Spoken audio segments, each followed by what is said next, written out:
Hi, everybody. Welcome. We're so happy to have you here today. My name is Bonnie Brzozowski. I'm a public services librarian at the Corvallis-Benton County Public Library. In this presentation, we are going to be discussing the Marys River Parks. This is the second in the 2025 Liz and Bob Frankel Hiking and Environment Spring Webinar Series. And the theme of this year's series is String of Pearls, the Magic of Corvallis River Parks. So as you can tell, we will be learning all about Corvallis's river parks. There is one additional upcoming virtual event in this series, as well as one that we recorded in March. So our upcoming one on Wednesday, May 28th at 7 p.m. is about the downtown Willamette River Parks. Let me share a link to join us for the May event. You do need to register. I'm going to share a link for you to register in the chat. Give me just a minute while I do that. Great. So I hope that you will register and join us. If you missed the previous event in our series on March 26th, we did talk about the South Corvallis Willamette River Parks. And if you missed that event, I do have a link to share of the video that I'm also going to put in the chat right now. Give me just a moment to do that.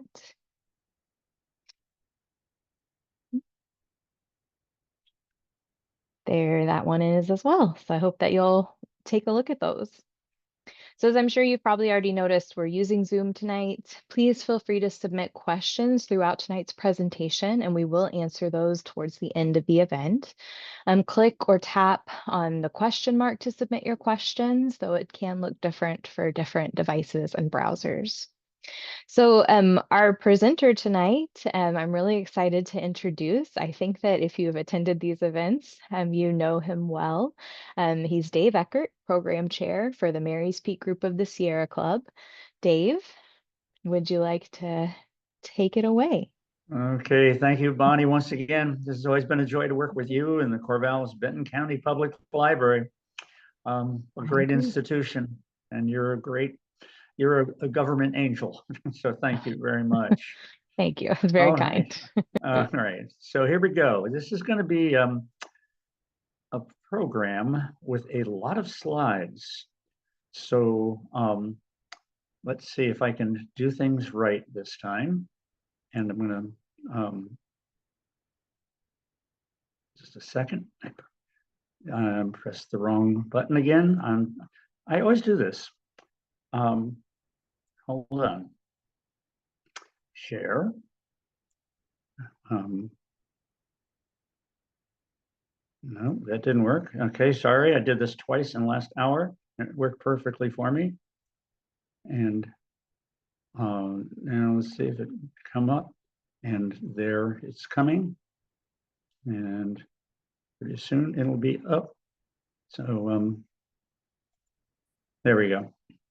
Okay, this is a very long PowerPoint or a lot of slides. So I'm going to go through it with like grease lightning. So it's if you see something that you want to see again, because I went through it so darn fast, you will get the recording in 3 days from this, or if you're, people who are watching this on the recording at a later time, you can go through and watch it at your own leisure and stop action. So with that in mind, here we go. This is the Liz and Bob Frankel Hiking and Environmental Spring Lecture Series, founded by the Mary's Peak Group of the Sierra Club, and this has been going on since about, I think, 2018, and then in something like 2020 or 2021, we started with the library. So that library has really been the host and made all this happen technically. So I really appreciate this, Bonnie. Okay, we are honoring the Ampinafu Kalapuya. This is Kalapuya land. This is Ampinafu Kalapuya land we live in Benton County. And we honor the Confederated Tribes of the Grand Ronde and the Confederated Tribes of Siletz Indians. And so here we go. 3 sponsors of the Mary's Peak Group of the Sierra Club who founded it. The Corvallis-Benton County Public Library came in about 2021 and really saved us from the pandemic, and have been our partner ever since. And a few years ago, the Corvallis Sustainability Coalition came on board, and has been a huge help on this project. So thank you to all three. As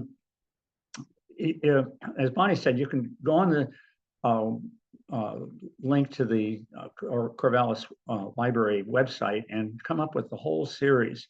And if you haven't seen them, our first one that was webinars were on called the Gift Series on what the Frankels gave to 3 specific sites that we all love and how to make them better. The second one is the Beavalis series, which we talked about beavers locally, regionally, and nationally, and globally. And it's a great series also. The third one we did was on the wetland series. Important wetlands have been already regenerated in Benton County. There's a great photo by Owen Dell on here, showing one of them at Finley. In 2024, transforming Mary's Peak, the past, the present, and the future. And so that's another very good series. And this year, it's the String of Pearls, the magical river parks of Corvallis. And as Bonnie said, the first one was on the South Corvallis Willamette Parks.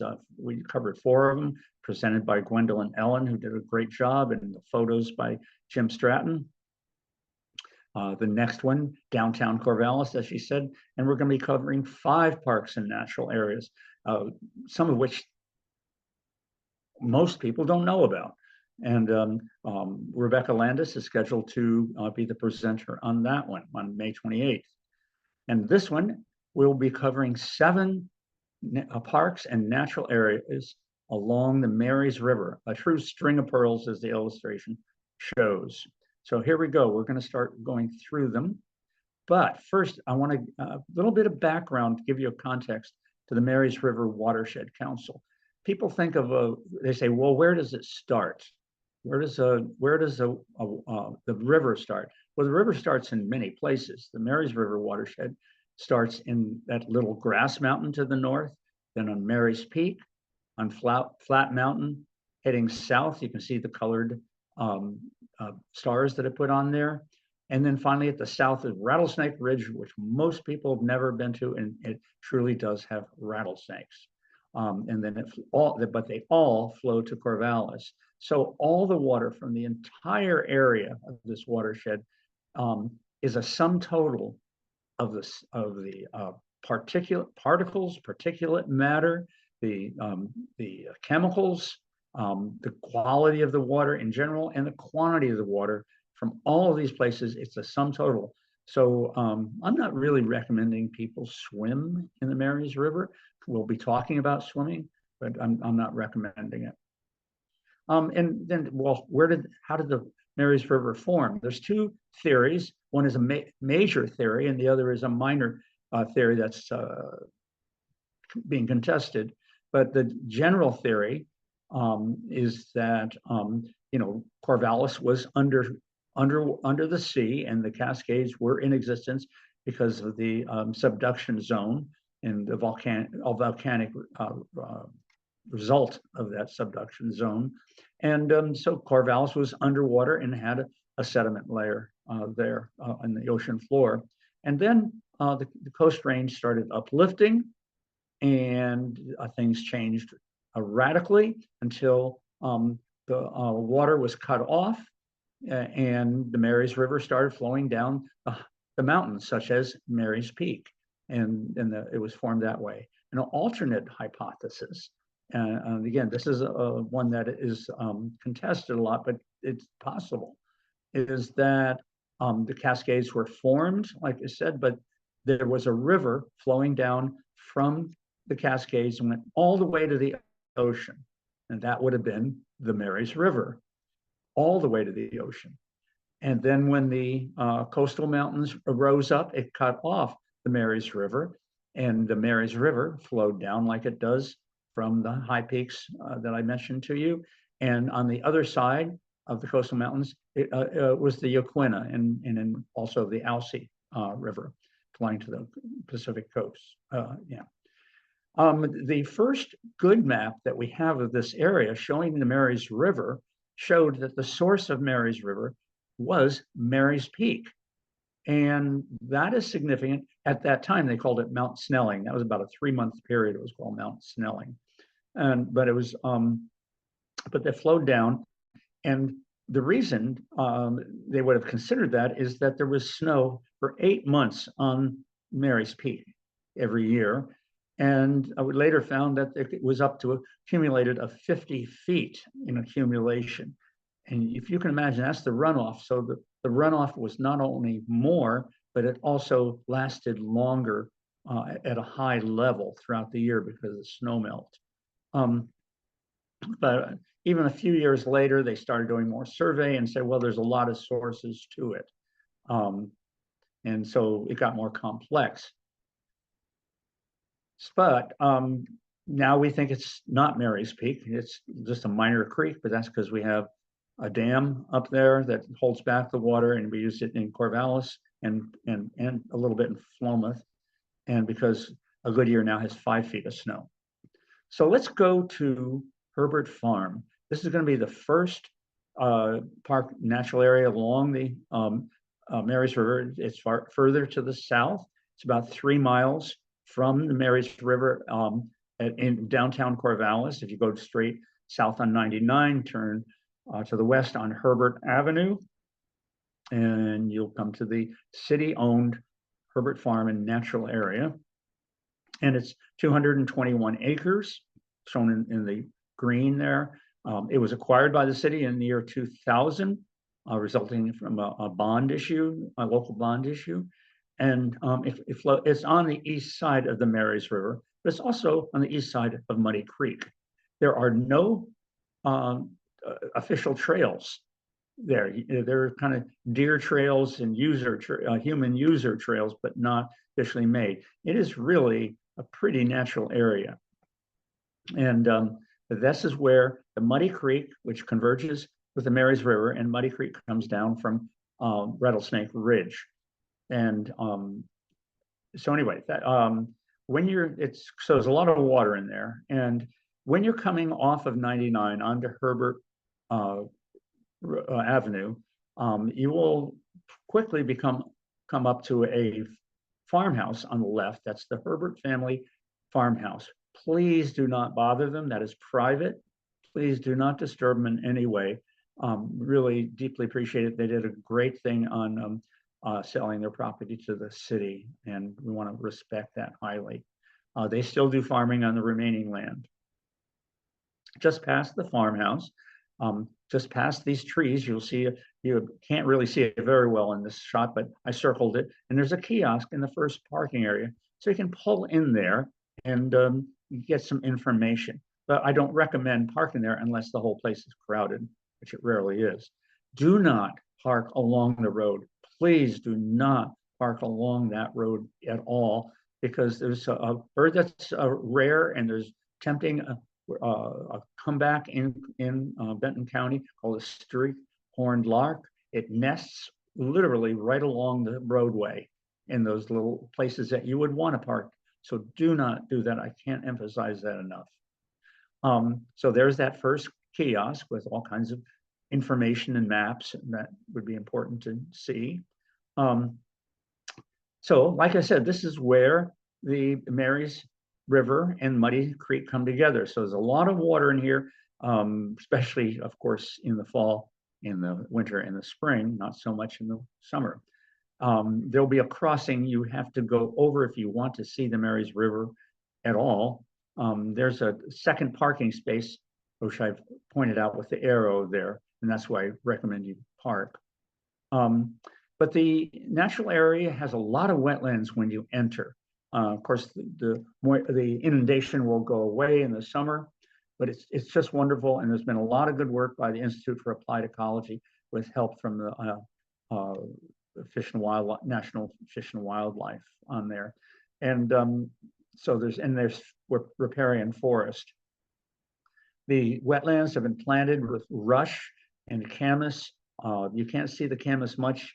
You have to really peer closely along the edges to see the blue flowers. But right now, there's a lot more out. When I went out there to photograph it was just the beginning of the blooming season for that. but it's just gorgeous. And so when you're walking from the parking area, which I'll put my cursor on the parking area, and then you walk down this dirt road that comes down just at the, and this is private property up here and over here, but you're walking down and you're going to have to go on a deer trail.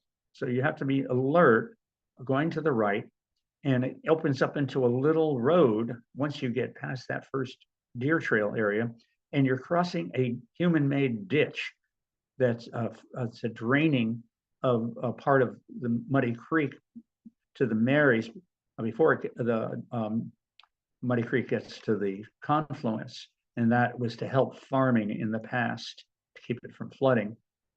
But and then from there you have to go to the either straight ahead or a little bit to the right to get to the Marys River. But when a few of us went out there, it was flooded. Now that doesn't look like much unless you were there.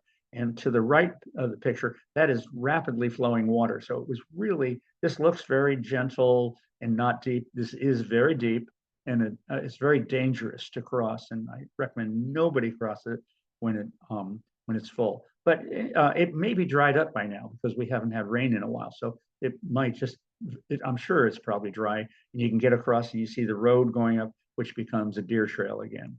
And that's how you get over to the Marys River. But since we couldn't, we walked around it. We had to walk to the south and walk around. And we still weren't able to reach it, but we saw some great stuff along the way. This is camas just beginning to bloom. If you went out right tomorrow, you probably see a purple prairie out there, and that's a swamp on the left picture to the left, or not a swamp, it's a marsh, wetland. But that ought to be perfect just now. I love seeing elderberry again, and that's planted by Institute for Applied Ecology. And there used to be elderberry all over the place, and now it's very rare to see. We found evidence of beaver by a stump that it cut, a wood that it cut by a beaver. So that means there are beaver there, but we never saw them.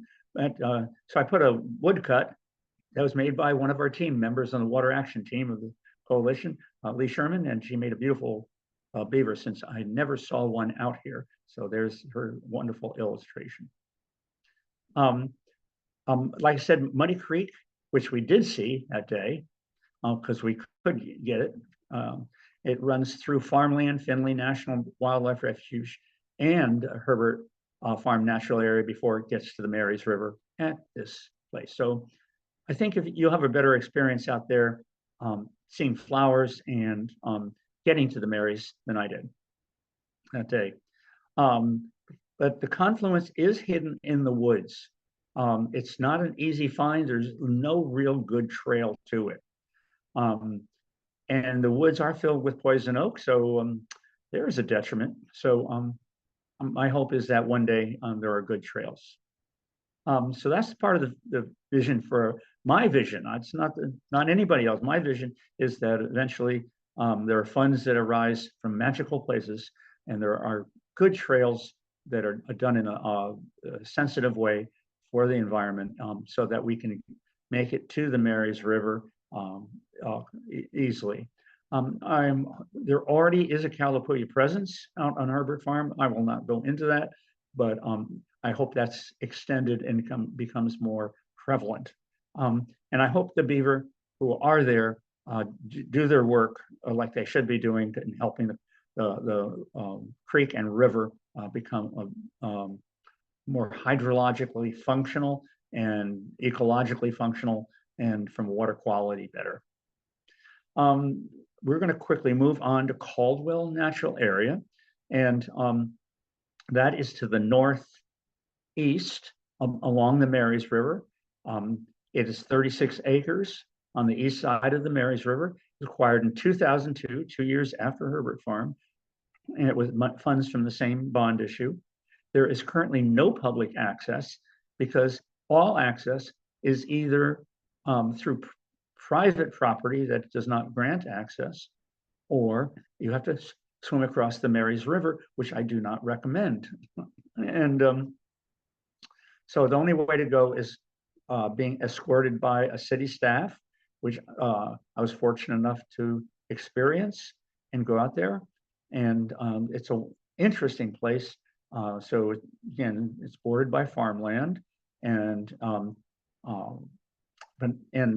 the area, the natural area is mostly riparian forest and a swamp floodplain. A swamp is a wetland with woody material, like trees and shrubs. There's evidence of former trails going through there when it was private property, and the private property owner used it to access different parts of the farm. But that's, that was over 20 years ago. And so there's a feeling of change. And you see a lot of dead wood because it's not being maintained by the city on purpose, because nobody's going to be hurt by a falling tree. And I love it. It's just, it's nature is a work of art out there. And did you know there's more living biomass in dead wood than there is in living wood? Think about that for a while. It makes no sense until you actually think about it. And they look so wild and wonderful. You don't see this in other parks because it's tended, and this is wonderful. So back into the woods, and seeing where these paths go. Of course, we saw a bunch of trillium. Those trillium may not be in bloom anymore, but we saw a lot of them out there. We saw a lot of fawn lily, which is right near the end of its time, and they were all over the place, just lovely. And finally, we came to the Marys River, and it was just a great sight to see, in different ways. We walked along it, and it was in a very wild setting. But what's really interesting in the String of Pearls is starting after we leave Herbert Farm, which is sort of out there by itself to the south, and there's active farmland on the other side of Marys River. In the String of Pearls, we have them on each side. I call them twins. From Caldwell Natural Area at the edge of Marys River, I can look across and see the Marys River Natural Area. And so as it goes around bends, the bend in the river, Caldwell on one side, Marys River Natural Area on other. So the city really owns both sides. It's just a joy. One thing I really liked out there was all the licorice fern, and that generally you see that on old big leaf maples.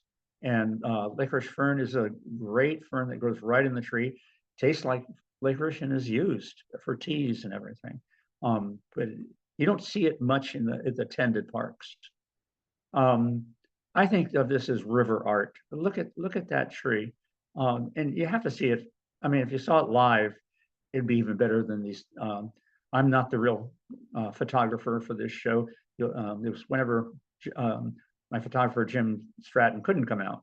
So we're out there, and here's our government angel, Steve McGettigan. A lot of you know, he's worked for the city for decades, and he's the go-to person when you want to know something. And Steve is always, like I said, a joy to work with. And he's standing by an 8-foot-tall Oregon grape. You see by the red lines the difference. And then I just put still with a lot of moss and licorice fern on it. Here's a side channel going down there with Pete Nelson, who accompanied us. And this is not the Marys River. It's just a side channel backflow where it became a swamp, a wonderful swamp. Almost made me feel like I was back in the Southeast again. And look at that. It's a real feeling of mystery, and like something else is happening that we don't understand there. But we couldn't go any further on the trail because it was swamped. And it's deeper than it looks, and I wouldn't recommend going through that. So we had to turn around and couldn't see all of the area that we wanted to. But we did see camas coming up, and also on the right, you see camas eaten by deer. They love camas. But it's a purple prairie starting right there in an open site right next to the water. So a vision that I'm recommending for this, and it's something the city has already worked on, 10 years ago, and the project fell through for a variety of reasons, is to have bridge access from Marys River natural area. You can see here with on to the upper left of the screen, and that's mostly prairie with a little bit of riparian over to Caldwell. If a nice pedestrian bridge would be great public access and a great benefit if done in a environmentally sensitive way. It'd be nice to have trails going through this, more of a Calapooya in presence, and hopefully, I didn't see any evidence of beaver, but I hope that we can find that happening soon. So on to the next natural area. We're leaving Caldwell, and we're going to the Marys River natural area, 74 acres on the west side of Marys River, right across, you can see it in the picture, across from Caldwell natural area, acquired by the city in 1998 for $1. So bond money was not an issue there. And so it's well located right off Brook Lane, Southwest Brook Lane. And there's been a lot of development there since the natural area went in on the edge of it. And so a lot of people living there get to benefit from this. And then, but this has public access, so you can benefit too. It's mostly wet prairie. It's definitely also in the floodplain, and there's some, not much, riparian forest. And you can see up there a road going through to private property right in here. And then you can see the boardwalk that comes across here that you can access from the entry point. So you enter from Southwest Brook Lane Drive. To the left, there's no marking there telling you that. You just sort of have to know it. And you go down that road with and go slowly. There's a lot of potholes. And you come to a gate. Please do not go past that gate, walking or anyway. That is private property. And please respect that. But you'll see on the right a little parking area. It's wonderful with a nice little kiosk that has information on there for you. And then you can walk up the paved path there with grass prairie on your left and a shrub prairie on your right. Please, if you have a dog with you, please have it on leash, because this is a wildlife area, and dogs on off leash do not help the environment or the ecology at all. So also clean up after them. So you head up and you'll see a display up ahead. Like I said, on the left is a grass prairie with the Marys River. On the right is mostly a shrub prairie that's being invaded because it's very wet there by an invasive exotic called canary reedgrass. That's a red osier dogwood, which is the native shrub. And you'll cross the little bridge. I call it over Brook Lane tributary. That's a given name by me, but has nothing to do with anything legal. And you'll see the sign on the right side, or the display. And yeah, this is a seasonal tributary to the Marys River. There is a display. We're not going to look at it closely, but that's for you to go out and read. But next to the left of the sign is a little deer trail that's become a human user-made trail. It's not an official trail. And it goes down toward the Marys River. And there you'll see a lot of, on the left of that little trail, is private property. You'll see a variety of signs, like I say, and please respect that. People are wonderful people, and really deserve to be have their property left alone. So please respect that. So my photographer, a wonderful photographer, this Jim Stratton, he's walking ahead of me. So I took this picture, and he's searching for the river. And now you'll start seeing his wonderful pictures of higher quality than mine. So whenever you see something to the left, it may not seem acceptable there, but that's an access path to the Marys River that people made or deers made. And there'll be branches you have to go over, and it's not easy, but it's worth it. You don't see the river, get a little closer. If you can look real close to the back, you'll start seeing the river there.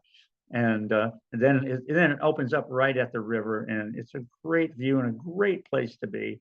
whether you're looking upstream, downstream, whatever. And it just feel like you're a million miles away. So up the river trail we're going, it's a little more, it seemed to have a lot more use all of a sudden. I can't explain that. But we come to an open area, and I want you to look at this picture. It gives you a handle of what it's like to be there in a when the river during a serious rainstorm. Look at that log, top of a tree. That's about 4 feet above the river level. It was caught in a shrub. And if you look at this next one, you see the erosion, tremendous erosion going on, which is higher than where that log was. So you put them together, and if you stand there, you can have a story that you can start developing of what this river is like at a time when you probably don't want to be there. Well, here's an interesting story. People used to take their cars to the river and just dump them. And that went up through about the 70s. They just take them down there and leave them, and everybody thought it was okay for some reason. Here, this is the only one I know that's left in this area. I think there's one over along the Willamette, but I don't know of others left now. I think there's an old Volvo, been shot up, trees growing through it, and you can see moss and grasses starting to grow in the car itself. But it's a relic of the attitude of our culture, just 50 years ago. But it's at a wonderful place, the bend in the river. And I love bends in the river. They're magical because you don't know what's around there. And it feels like something is happening. And I really recommend being there. Going further, every time you see a path, take it. Be careful, but take it. This one takes you down to the river, and right across from where we are now is the Caldwell Natural Area that we can see. So you can look over. You can even imagine a little pedestrian bridge going across to help you walk and go from one to the other. And there's a number of places that could occur. Another place it could occur. But when you're walking, I want to make sure you're looking up. There are a lot of birds here, not as many as Finley. And but it's great to look up and see what you can see. Western bluebirds all over the place, red-winged blackbirds all over the place, and people in the past have, with permission by the city, have put up special birdhouses for birds they're trying to attract. And there's a meadow with mountains in the background. But here's a lot of camas growing before it bloomed. It should be in bloom now. Imagine this, a whole purple prairie like it was before the colonists moved in. And again, some more of them just popping up everywhere. This is the most I've ever seen out there. But when you're out in the meadow, apart from the river, watch for the entrance to the boardwalk in the middle of the field.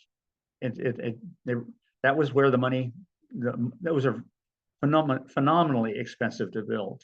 And so that was how much money was available, and it went to there. And maybe in the future we'll have more. But there's a duplex birdhouse marking the entrance to the boardwalk. You can see that from a long way away. And then all of a sudden your speed will accelerate going on a flat surface, because the rest of the area is very bumpy and vole holes and everything. But we saw some beaver activity there. We didn't see the beaver again. I should have Lee Sherman's woodcut up here, but we saw the tiny dams, and we saw water being held back that was not flowing. So it's in the shrubs somewhere.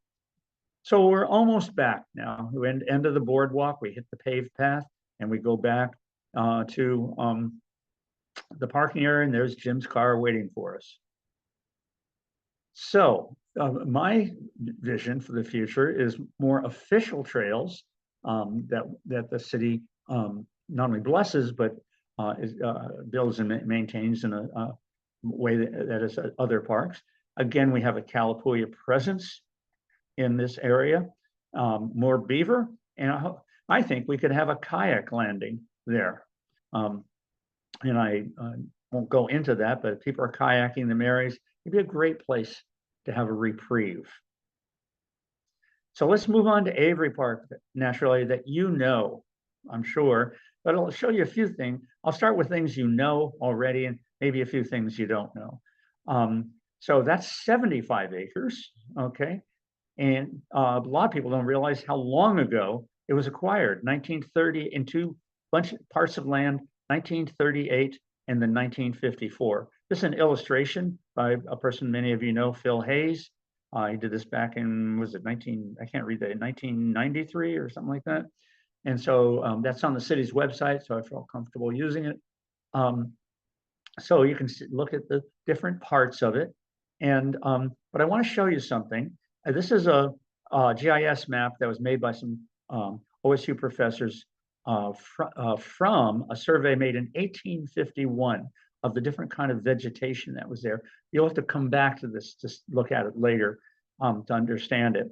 But where that red circle is shows it's the only place in anywhere near Corvallis that had old growth conifer forest in 1851. And it's Avery Park. It also was unofficially the first OSU Arboretum, where TJ Starker would take the students out to look at the old trees, and you could just walk from campus and go there. This was before even the city bought it. But here's some things about the park that you already know, but I'll show them anyway. Follow the red star in the map, and that's where the Avery House is. And there's this is Avery's house. It's now a nature center run by Corvallis Environmental Center on city property. And then a lot of people on this have picnicked at see, right next to the Avery House. At the Lions Shelter and Kitchen, there is what is purported to be the second longest picnic table in the world. I don't know if that's true. It's 78 foot long, one single picnic table. You don't get to talk to people at the other end unless you have a megaphone, but it's wonderful. I love it.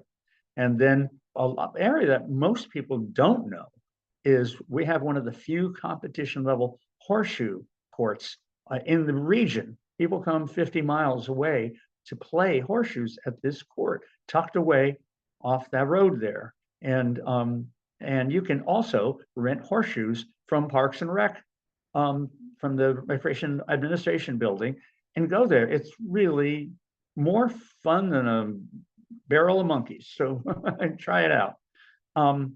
And right near that horseshoe pit was a former zoo that even had a bear pit. That was not a nice thing, but it's part of our city history. And everybody's seen this, but did you know it was a 1922 Makata type locomotive donated to the city in 1959. It's a long story I won't go into. Another great picture by Jim Stratton. So climb aboard, you can get on it. My grandpa used to be an engineer on a train just like that. So I like going up there. So you all know about this, that the Mary's railroad bridge collapsed with the railroad cars on it in January 4th, 2025. There's the bridge that was taken out by cranes and placed in Avery Park right after we planted some trees there 1 week in advance. So they'll be replanted again. No, not those trees, but others. But most of you haven't really gone and looked at that railroad trestle. I do recommend you do that. You can see it from either from Avery Park or across the street at Pioneer. It's actually easier from Pioneer Park, but please don't do this. This is not a good idea. I mean, I sometimes have faith in humanity. With this picture, I don't. If you notice, they're walking right to the edge of that very dangerous place on the wrong side of the fence. So you all know the dinosaur bones are really fun for kids to play in, a few adults too. But they were made and donated by OSU art students in the 1970s. And then they were flood damaged. Yeah, this area did flood in 2012. And through a lot of good donations, they were restored quickly right after. And see how close it is to the train. So, and then the rose garden, everybody's seen it. I don't know how many people walk through it. There's only 250 varieties of roses. I'm not a fan of roses. I like them, but I'm not a fan of them. but that is an incredible place. And I recommend you go to it. And most people haven't noticed the oldest millstone in Benton County. It was brought here from France in 1850, and there's a nice little plaque you can read at your leisure. But it's a millstone. Learn about it. It's great. And you know the Parks and Rec building, right there with Red Star is, and it's a brand new playground right across. So it's a lot going on there. So let's hike.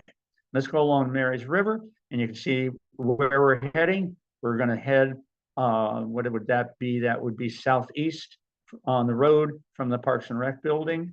We're going to, where the road comes to a cul-de-sac, you might say, with barriers. We're going to head up a path along the river. There's two paths there. We'll take the main path. But whenever you come to a fork, take it. Take both of them. See where they go. And there's all kinds of wonderful places that take you off to the river. Some of them are gentle and easy, and some of them are a little scary and don't do them. But you know, you'll come up to them saying, "I'm not going to go down that ledge. So please use common sense and don't be silly." And see how look on the right and see how much that goes down. And people do silly things, and the city has thankfully put up some fences to give people the idea that's not a good idea, but you know how people are. Again, we saw fawn lilies, red, yellow violets, or fawn lily, and there was camas up there I didn't take any pictures of, but you quickly come to the end of the trail. Do not go onto private property. Turn around and come back, and you'll see the river from now on the left side rather than on the right side, and you'll see it differently.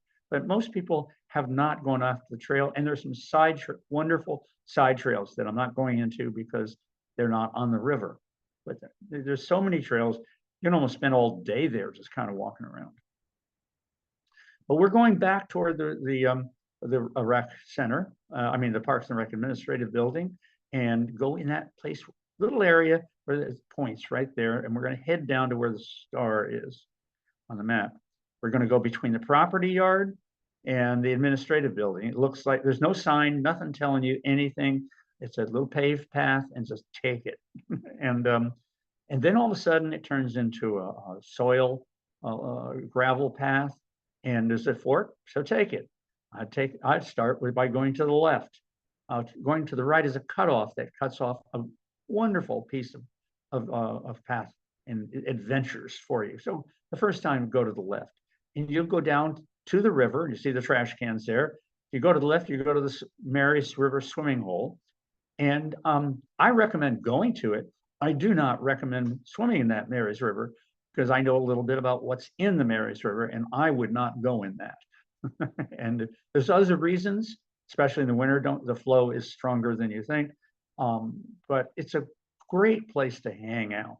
And you'll see a lot of kids going in the river, but don't follow their lead. If you go to, after you come back from that to this area, go down the Mary's River I'll got ahead of myself. There's a picture of the old swimming hole, and this very popular in the summer. And I don't even know why that area was built like that, but I don't think it was because of the swimming hole. And there are some Tarzan swings there and everything.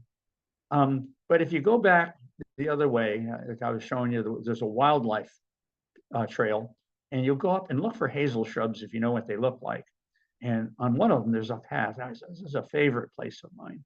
And again, it's like magical. There's no signs. Doesn't even look like you should be there. You have to bend over to get under the hazel shrub, and you come out there, and it's a wonderful bend in the Mary's River. And on the other side is the mouth of Denevy Creek that a lot of you know, that drains a large part of the city. So I just love hanging out there. Okay, we're going to move on, and we're going to go up the wildlife trail, wildflower trail, I'm sorry, some more. And we're going to see meadows that change by the week this time of the year. Different flowers come out every week, and then they vanish, and another flower comes out. So just because you go out once this year is not enough. And this is the time. This is the crane.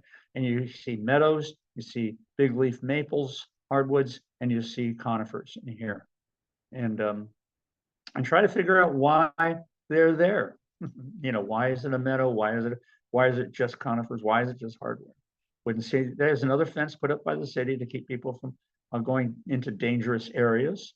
And I was on my own there taking those pictures. So I'd parked my bike and I figured, okay, I'll take a picture of my bike on the trail. And you can see where we are on the wildlife on the illustration on wildflower. And you come up to what I call 5 points because there's 5 trails that come together. What do you do when you come to a fork? You take one. Well, first time I would go up, follow this way. When you come back, try all of them. But I would go this way. That's the way to really follow the wildflower trail. And when you come to another fork, going to the right, you come to an interesting place. You see where my bike is there on the right. If you look just at that, that goes up to Maple Grove Shelter. Well, the shelter was recently taken out because it was having some infrastructure problems, and I'm presuming that it'll be at some point be replaced. But it's still a great picnic area. You can access it from the entry point to the park. But this is if you are back to that place where my bike was and look to the left, you'll see the outflow of Oak Creek. And Oak Creek drains a large part of the city and McDonald Forest. And it's a great place to look at and see. And it's even fun to go down when it's raining and things are really happening there. Now to what some people call Swimming Hole North. And you keep going along the river, along the path. I'm not going to show you the swimming hole. I don't recommend going to it, but a lot of people do, and that's right along the road there. A lot of pollution there. But if you keep going, the trail narrows down, and on the right will be the entry to the park. You keep following this trail and stay on the trail. Don't go to the up on the road, entry road, but go across the river. Go across the road. Look both ways. It's at a curve, but you can see the cars coming. We're going to where the circle is, and that's just. And you'll see this little shelter that has a lot of displays in there. They were put up, I think, in the 1990s. I'm not sure when, but they have a bunch of them. We are not at the site, and it isn't, but we're near sites of Kalapuya interest that were somewhere on the other side of the river, somewhere on this side, but not at this site. There's a Kalapuya village. There's a Kalapuya concentration camp, something we should be deeply recognizing. And in 1856, those in the concentration camp were removed to the Grand Ronde. And there's a lot of history there that we really should be acknowledging, recognizing, and healing with the Kalapuya. And other signs show the Applegate Trail crossed there, that Avery Crossing. Since these displays have been put up, we've learned a lot more, so they're not all accurate, but they were considered accurate at the time. If you go behind that, just look across to Pioneer Park, you're going to see one of the only things in Pioneer Park that's on the Google map. It's called Tarzan's Tree. I don't recommend you go near this in any way, but it's a phenomenon. It's a phenomenon, and people who have no interest in, or they don't believe they're could die, go there. And but you can see it from most easily from Avery Park. My vision is that we move the structures that are in the park, like the ones I'm circling here, out of the floodplain, up on higher ground, back up here. And there is a city plan to do that, and that's great news. And that we manage for old growth, because a lot of the old growth has already died, and we can manage to have old growth again in the future. So I hope we really come along to those managing techniques. So it's across the river, and we're going to always stop and look. I know you've been across this river thousands of times. Walk across it. It's a whole different experience. And there's even a little building area called Avery Crossing, because it was called Avery Crossing. But we're coming to Pioneer Park now. That's on the north side of the river and along Route 20 and 34.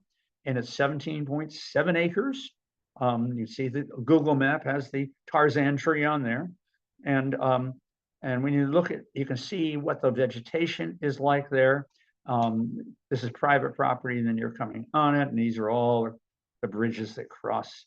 There's the baseball field and a meadow and all the riparian zone here.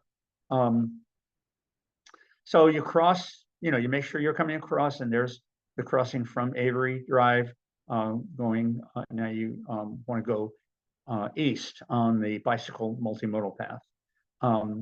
Okay, and then you come to a strength training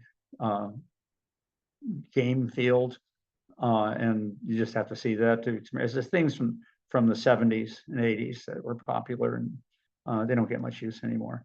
And then there's a big parking lot there. And the only sign that ever tells you you're in Pioneer Park is if you enter by car from 34, where the cars are going 50 miles an hour. And there's a sign there. That's the only way you'll ever know you're in Pioneer. There's no other sign. And there's also a sign for the Marys River Gleaners. I greatly admire these people, and they're right off the parking lot. And they do the good work of gleaning a lot of food and giving it to people in need.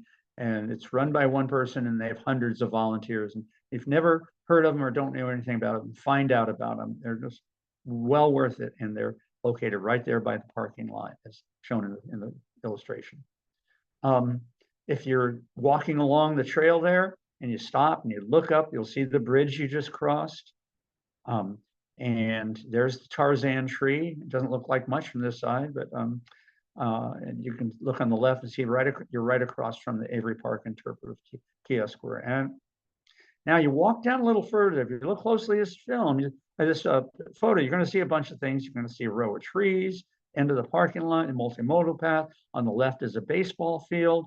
And you're going to see on the right near the trail an oak tree that's leaning over. And look at the color underneath that. Okay, so there's a baseball field and a bathroom. It has a functional bathroom. But that blue that you saw there, bluish purple, is Camas. And thank you to Don Boucher and other citizens in working closely with the city to preserve that. And it's grown exponentially because Don and others from the Native Plant Society found the Camas there and taught the city how to keep this maintained in a way that it'll continue to grow. And this was what the Willamette Valley looked like, only the whole Willamette Valley was covered with Camas like this.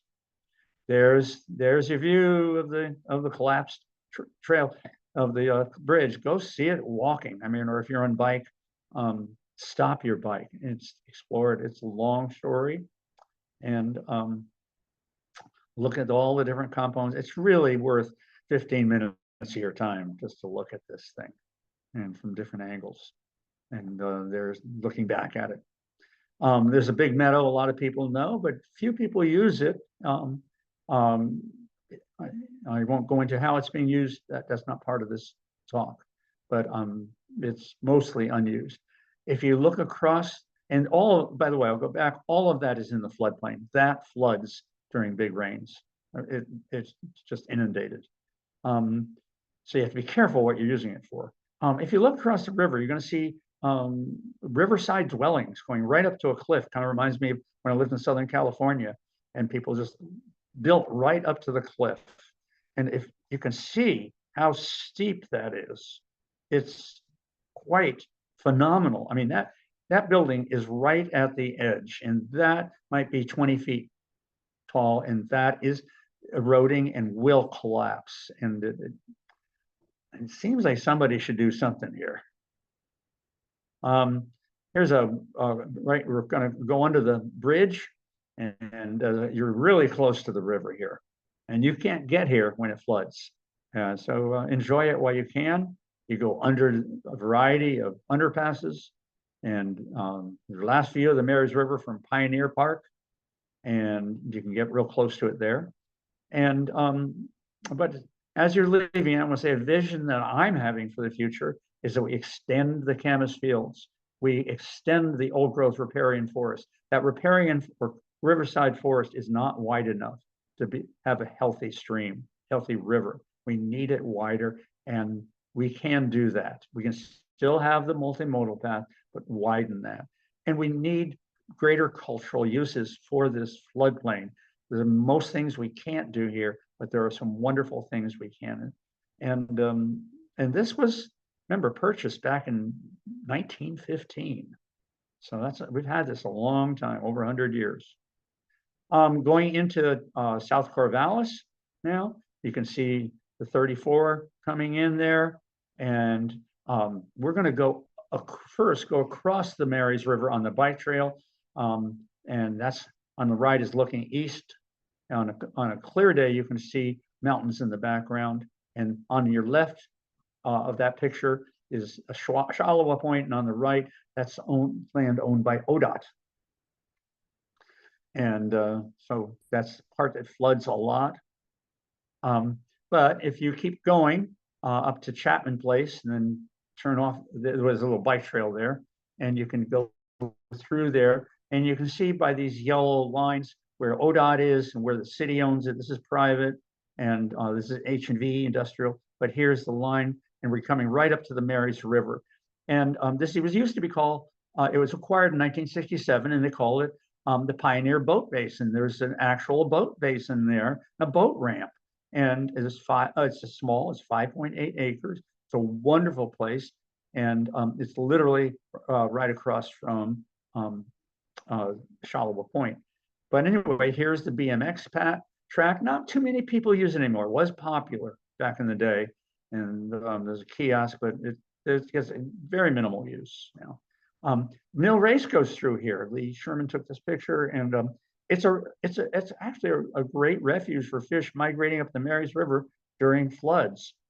We found fish in there, but it's also the last input of pollution or output of pollution from South Corvallis into the Marys River, and so quite a bit of pollution comes down there. So I'm surprised the fish survive. So here's the remains of the floating boat ramp it's still there, but it's not functional anymore, and actually quite dangerous to be on. It was abandoned in the 1990s. So what my vision is of this and other people, and actually I've got the main vision from Jeremy Monroe, was to regenerate the boat ramp to have it for kayakers and canoeists, not motorboats. But people can easily have a good place to bring kayaks, or they can come off and they can come out of their boats, go right over to the South Co-op, get something to eat, and regenerate that, and regenerate the Mill Race as a true good. We can do it as a refuge. But the BMX parks has so little use right now. We can turn this back into a riparian area with a healthy river park and a mill race. Shalawa Point's right across from BMX Park. Remember, we came up and we crossed the river. We're crossing back the river. This was acquired in 1993, and you can see all this in here. That was before the highway went in, and actually, before that, it was called the Corvallis Lumber Company. Now look at that. This is Shalawa Point. This is the Marys River. They had a dam here. This is BMX Park right over here. And look at all the smoke. Look at this. Look at that. You cannot, here, go back to this, where we are now, and look at that. It's mind-boggling. Go back and look at this more later. There's another picture looking down toward the Willamette from the Marys River. You can see the industrial part here. You can see the dam going across, and look at this from 1940. Again, what it looks like. We have a lot of photos. It's mind-boggling what it was and what it is now. And this is what it looks like when it floods. Here's Shalawa Point, totally underwater. Here's the South Food Co-op. Here's what was formerly a motel up here that is being torn down. But look at all this flooding here. And Shalawa Point's totally underwater. This is Orleans across the river. People don't realize the risks we're taking building in that area.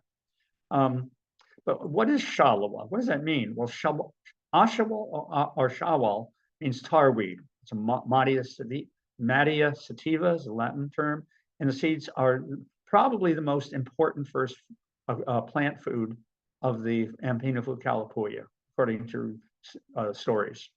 They harvested it following a burning. That's what on your right, Fred Frall's picture. He grows it in his backyard.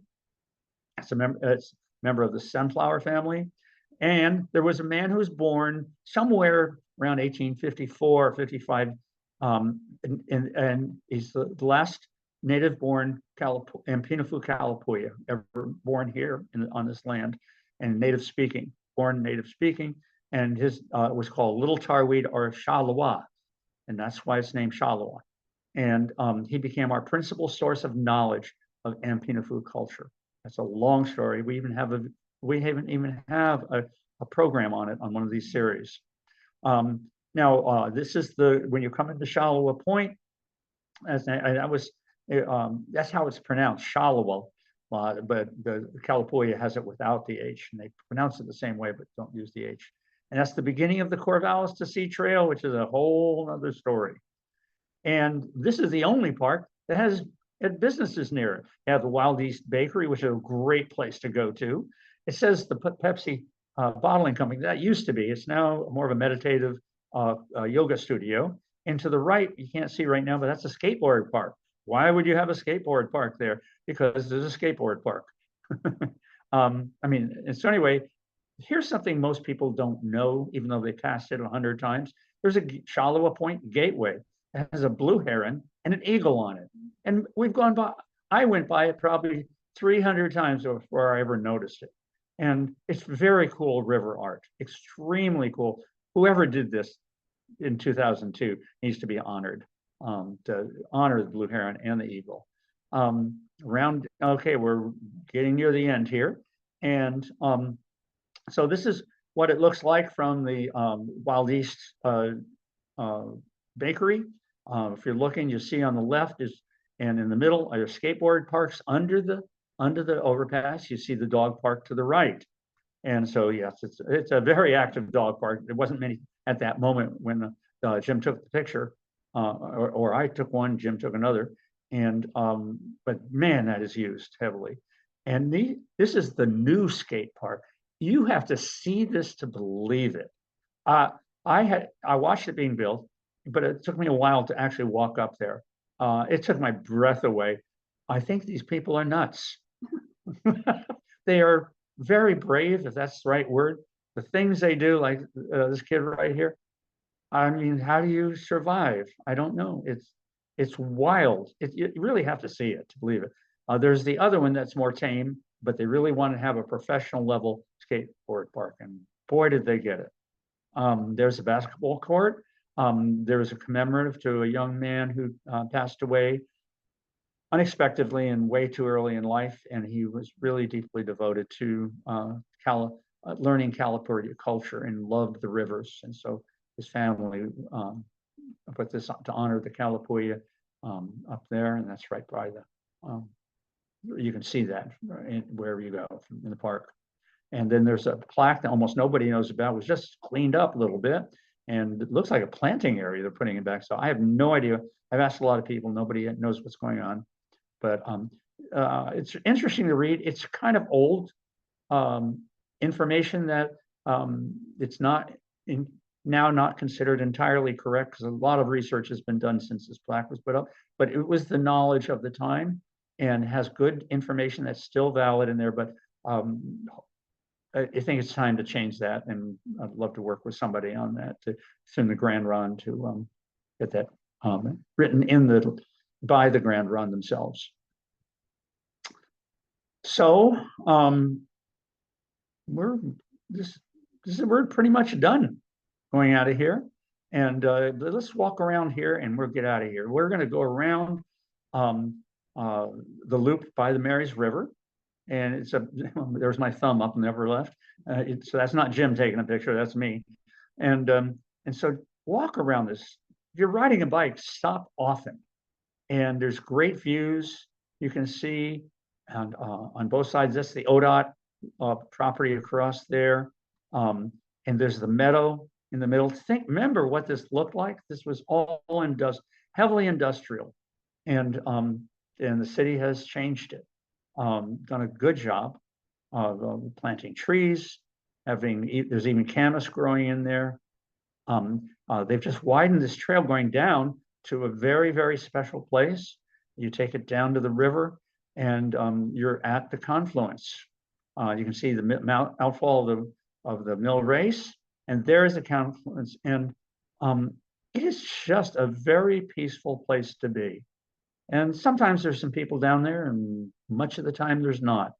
And I recommend going down all times of the season, except when it's flooded. So with that, I want you to go down there and really enjoy Shalawa Point. We're going to take this up in our next Shalawa Point up in our next video, a webinar, and we're going to start and go along the Willamette side up the river, or down the river, actually, down the river to 5 parks and natural areas.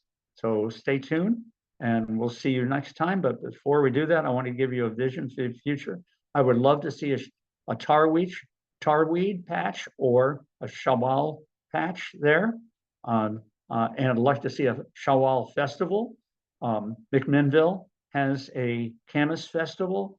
Somewhere up around Salem, they do a Yampa, which is another first food of the Calapooya, a Yampa festival. I'd love for us to do a tarweed festival, and we're talking with some of the businesses to start one this year. It's not at Shalawa Point, but at adjoining businesses to honor Shawal and Shalawa.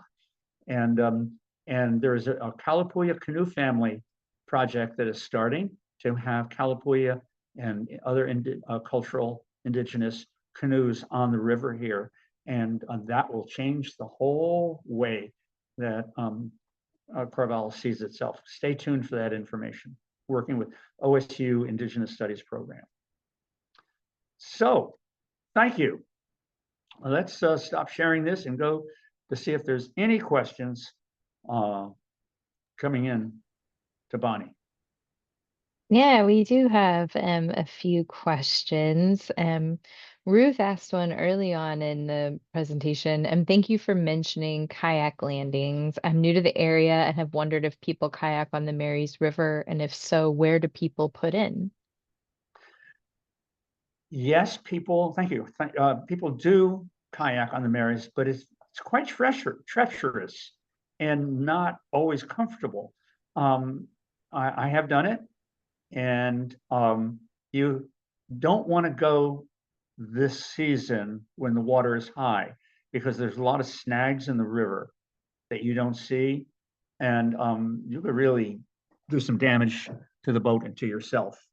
And then when it dries out is when it's easier to do, but at the same time, some areas are so shallow that you have to get out of the canoe, and you have to pull the canoe over the extreme, like 2 inches of water until you get to a deeper part again. You can canoe another, 100 yards or so, then get out.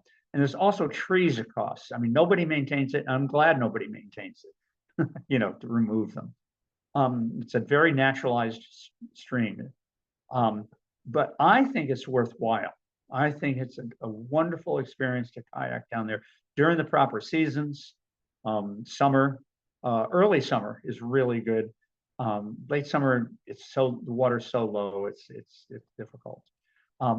But it still would be worthy of having a kayak entry. Where do people put in? You can put in right at the confluence with the Willamette, and then go up. You can go to Crystal Lake boat ramp.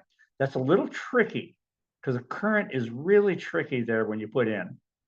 And so you would go downriver on the Willamette from Crystal Lake, because you can easily park your car there, and then just go up the Marys. But again, the current is weird when you get at the confluence of the Marys and the Willamette. So I'd recommend a little skill there before you do that. You could tip over pretty easily if you don't know what you're doing, and I'm not going to explain how to do that.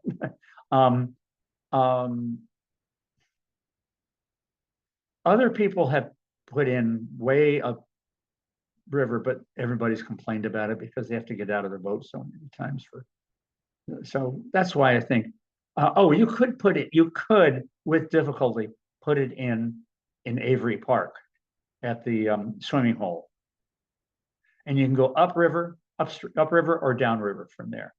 But you'd have to get the kayak down that grade to the swimming hole. And you can do it. It just takes a little bit of effort. So I hope I answered that question. I think you did. Thank you. Someone else asked, pardon me, as you were doing the research for this program, what was something you discovered that surprised you? Well, the main thing that surprised me was Caldwell Natural Area. I never went there before. I didn't because I couldn't. And because I made this, I had I talked with the city and they said, okay, we'll take you out there. And Steve McGinnigan took me out there. That was joy. That was a total joy to be out there on many levels. And that is what surprised me the most. Because I remember hearing about the pedestrian bridge in 2015, and I didn't say anything to anybody, but I was personally opposed to it. Now I think it's a good idea. Thanks. Thanks, Dave. Amy asks, is there any interest from the city to plant tarweed near the BMX track? I seem to remember it was growing there in the past. Well, that's interesting because legend has it, urban legend, not California legend, local urban, that Shalawa was born in a tarweed patch, and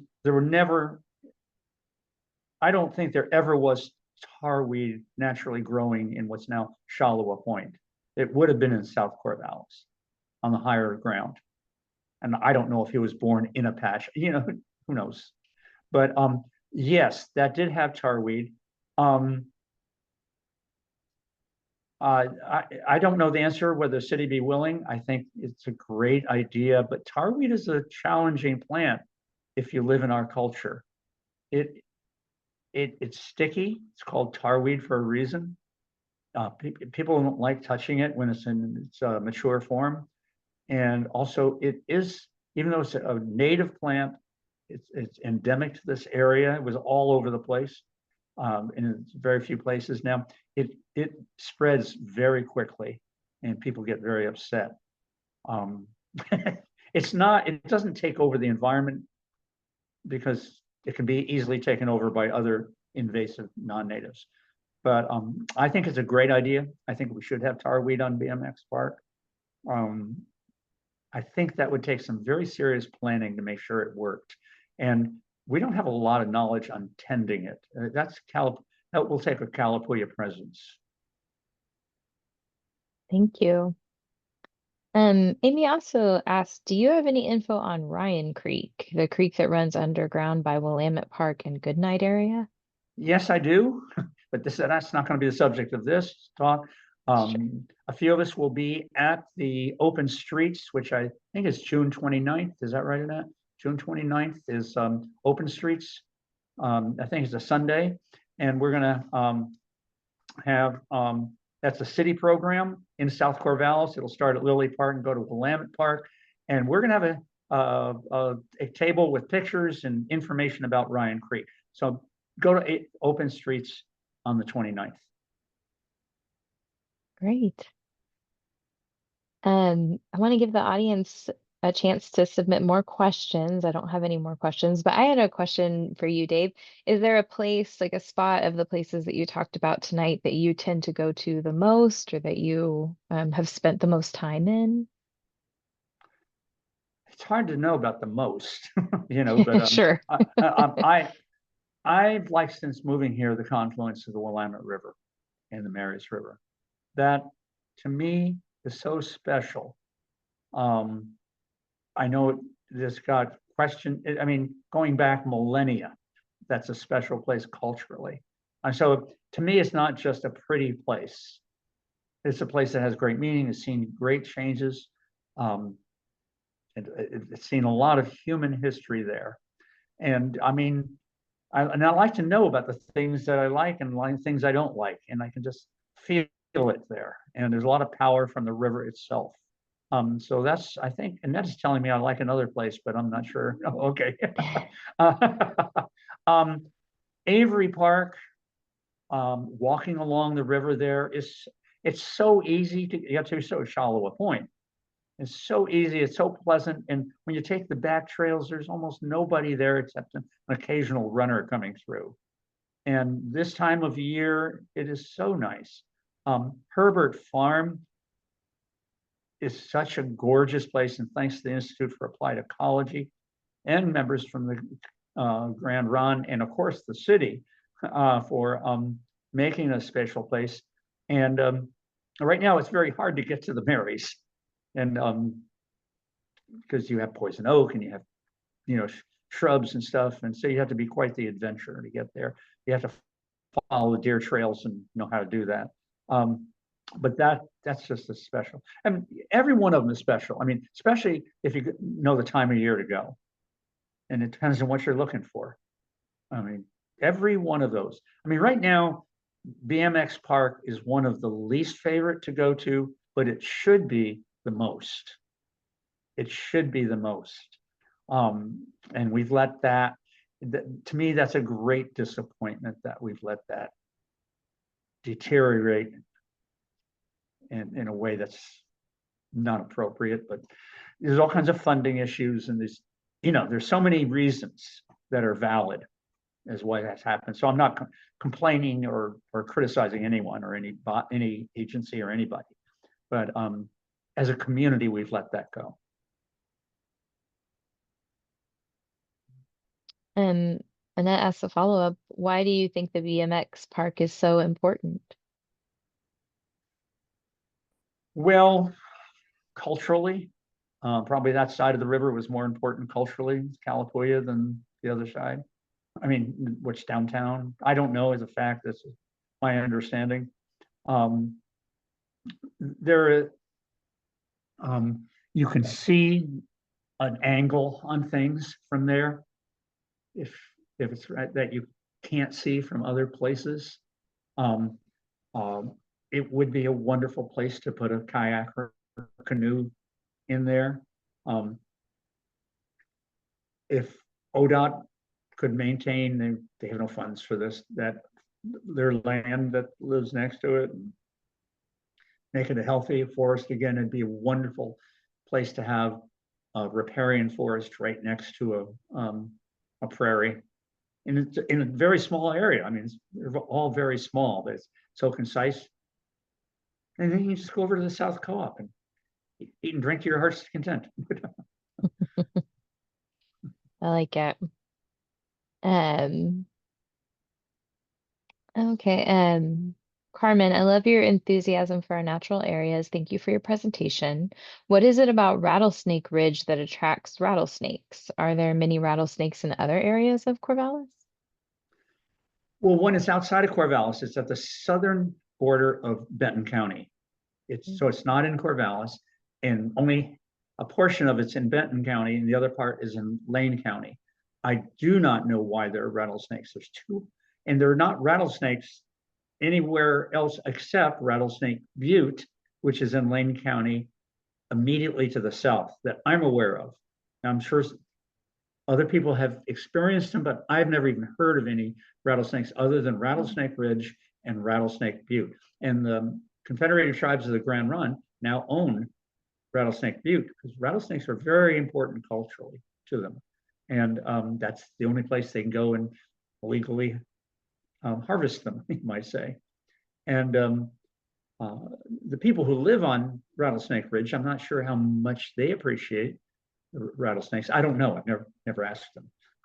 But yeah, that's, I don't know. It's left over from something a long time ago. That's interesting. Of the parks that you covered in your presentation, where's the best place to see native flowers and other native plants? I'd say Herbert Natural Area, Herbert Farm Natural Area, but you got to know your timing. I mean, you just can't go out anytime and say, oh, where are the wildflowers? Because they're not on our time schedule. You know, so you have to understand what you're looking for. You look it up, talk to people. You know, the native, we have a wonderful native plant society here in Corvallis. There are people who know a lot, including Phil Hayes, who was on there, and Esther McAvoy. There's so many people in that really know their stuff. And so, yeah, check your resources. I think some of these other places are getting better.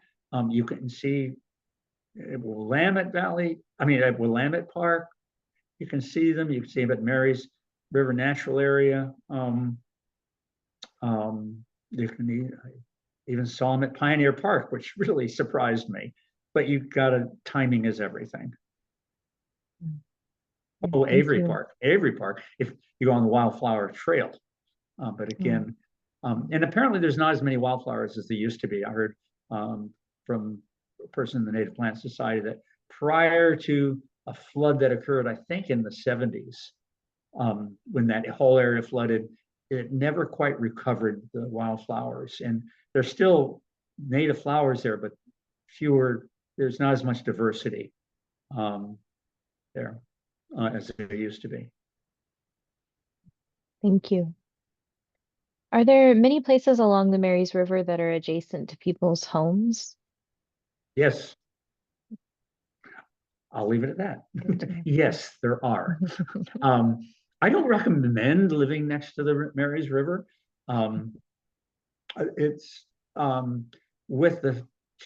they're already at risk right now, but with climate change, they're at greater risk by having more flashy floods. And but yes, there are. Well, that was the last question. Okay. Well, thank you, Bonnie, for all your work. Thank you to Jim Stratton for his wonderful photos throughout here, and to Lee Sherman for letting me use her woodcut in one of her photos, and for Fred Prawl for one of his photos, and Phil Hayes for the illustration. But Bonnie, you take the cake. Making this happen. Thank you. Yeah, thank you, Dave. That was really amazing. I always learn so much from these presentations, and now there are all these places that I want to explore in more depth. So I really appreciate that. And I really appreciate your knowledge. So thanks for sharing it with us tonight. Okay. Thank you, everybody. Thank you, everyone, for joining us. Have a good Okay. night. We'll see you next time. Okay. Bye-bye.